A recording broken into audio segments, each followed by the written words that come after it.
to share my screen. Can you tell me if it's working? Yes. Yes, it works. Oh, perfect. So, we will present with Manon. Manon works in the Maison Autric, which is the building on the left on the picture, which is the first house that Horta built in Brussels.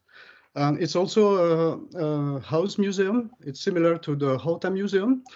And for many years now, we develop activities together, especially in the educational field. The Primotheka project is one of our main projects in partnership.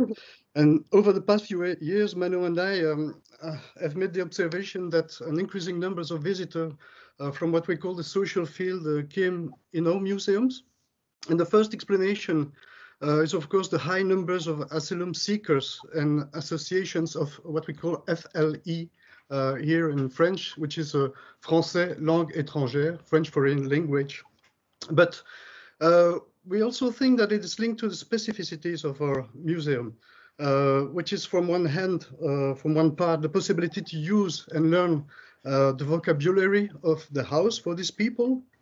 And for the other part, the place of Art Nouveau heritage in a city like Brussels, because indeed bringing newcomers inside Art Nouveau houses in Brussels is also important as a vector of cultural integration and appropriation. So we come up a few years ago with the idea of creating a device that will make the visit easier for these learning French people and visitors. At the beginning, we had no precise idea. We started with simple words added to images to help them to visit the museum.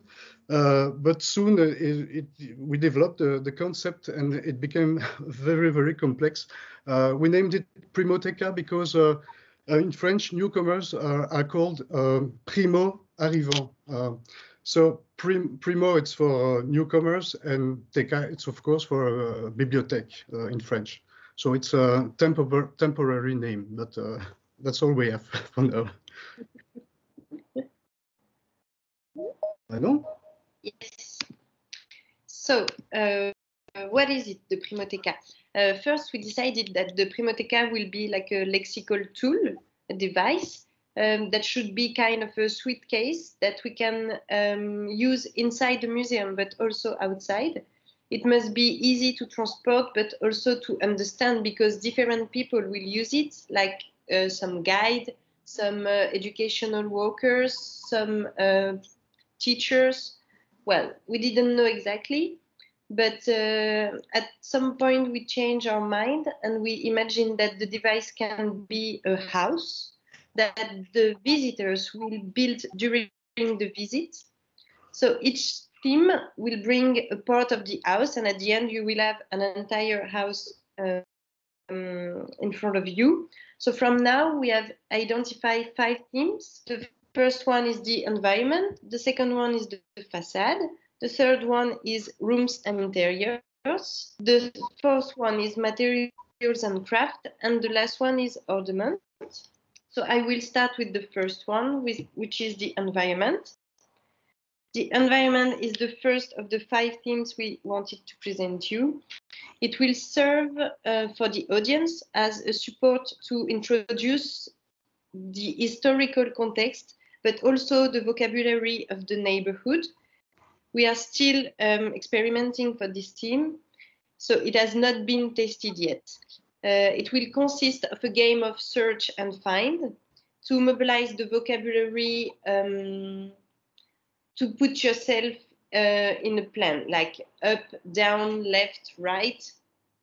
For that, we will use old pictures and archives, which is a good way to also present the history of the country and the city of Brussels.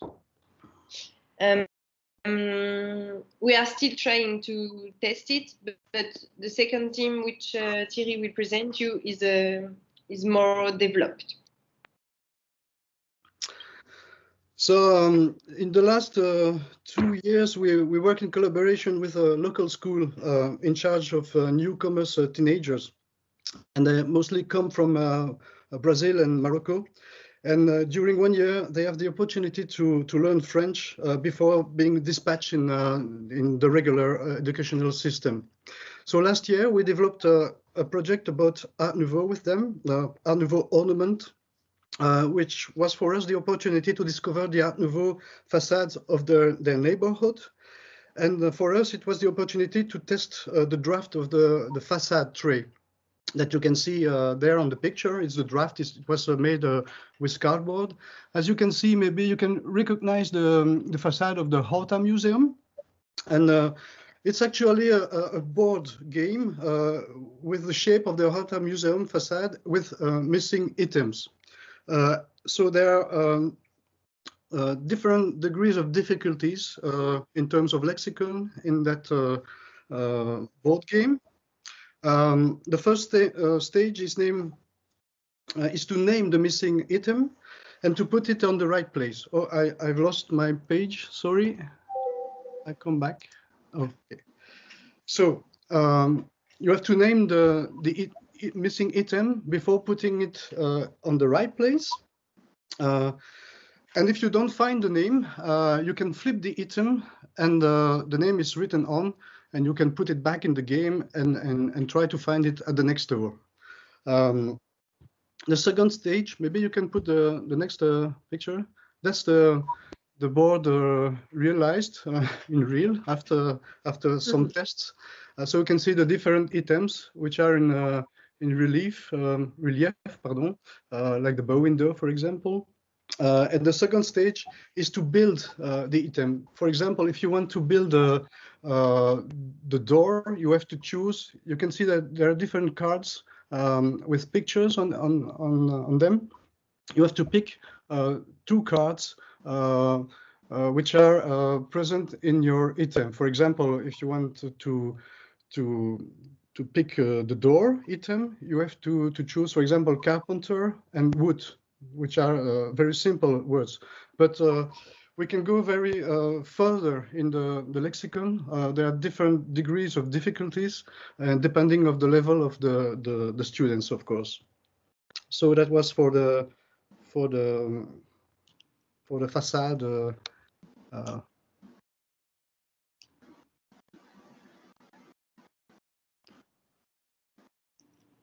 Okay. So the next is room and interiors. So we realized it was very essential to test the game with the public and to have a direct feedback from the teachers during the development of the process. Because a simple example, we didn't mention the article before the name, which was very important in the teaching process for the teacher.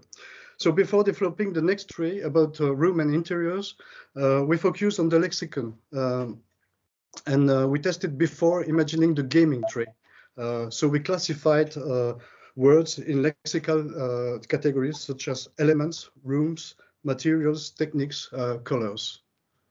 And we tested them in the class with the kids. So once we've tested it in the class, as Thierry said, then we go back to our colleagues who are a game designer and an interior architect to explain them how it went with the children. Starting from there, we can decide what is important to keep and what should be put away. Like for the team rooms and interiors, we realized that we had too many words, but also that some of these words were in different places, like in the kitchen and in the living room and in the salon. We have tables and chairs each time, so we had to make some choice. So this is why it is important to test it before to produce it. And then once we have choose the lexical level, we can decide what will be the game mechanism, which is also the learning mechanism. And then we pick the visuals.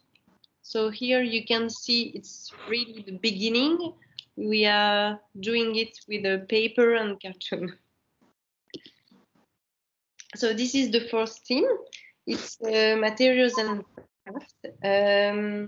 For this one, we don't have much to share yet because we are still working on it, and we'll have another meeting this afternoon. So we'll soon have something else to test. And finally, the last element is ornament, and it's probably the more complex lexicon field to develop because it includes very complicated words and abstract words like in French, ligne en coup de fouet, rinceau, rosette, entrelacs, arabesque, etc., etc. So we use less words in the daily life of newcomers, of course. So the accent will be put on more general words describing an ornamental element with different categories, such as, for example, the shape, curve, circle, square, the colors, elements of nature, and techniques such as mosaics, ironwork, and techniques, and textile, for example. So to conclude, we'll mainly talk about the difficulties we encounter. So the first one is to identify the vocabulary because we have a really heterogeneous audience. So for that, we got help from what we call a focus group, which is a group of people who agreed to help us. There is teachers and a guide and social workers on it. We also had difficulties to define the categories for the team, which is specific to Art Nouveau field. Like it's difficult to speak about craft without speaking about ornament. It's difficult to speak about materials without speaking about interiors, etc., etc. We also find it difficult to create a common tool for our houses because each house has its own particularities. Well, we are still working on it. It's not done yet. But thanks to our partner like Urban Brussels, who support this project, we have plenty time and money to do it. But this is also why we wanted to present this project to you. Like we wanted to know what do you think about it? Like, would you be interested in helping us or getting it once it's done to use it inside your museums? So, well, if you have any remarks or questions, we are here. Thank you.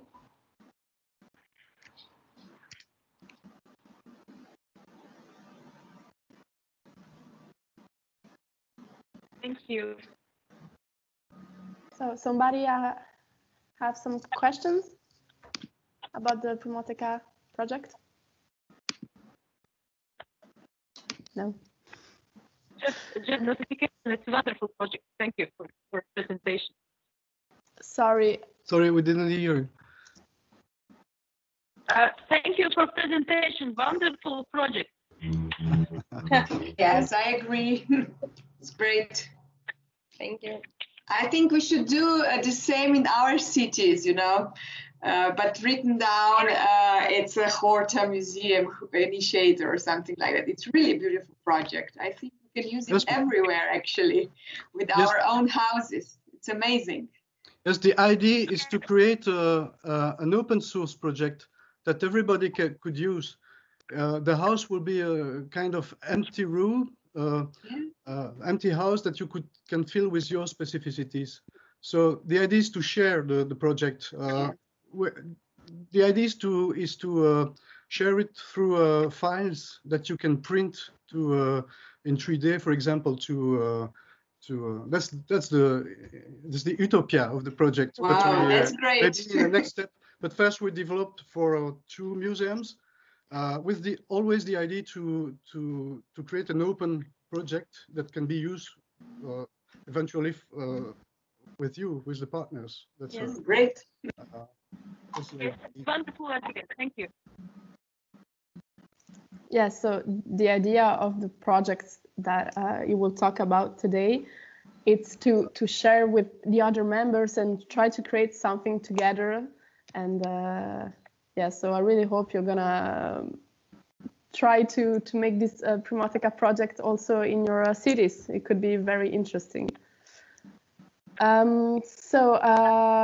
If there are no other questions, maybe Claudia and Silvia can talk about Villa Bernasconi.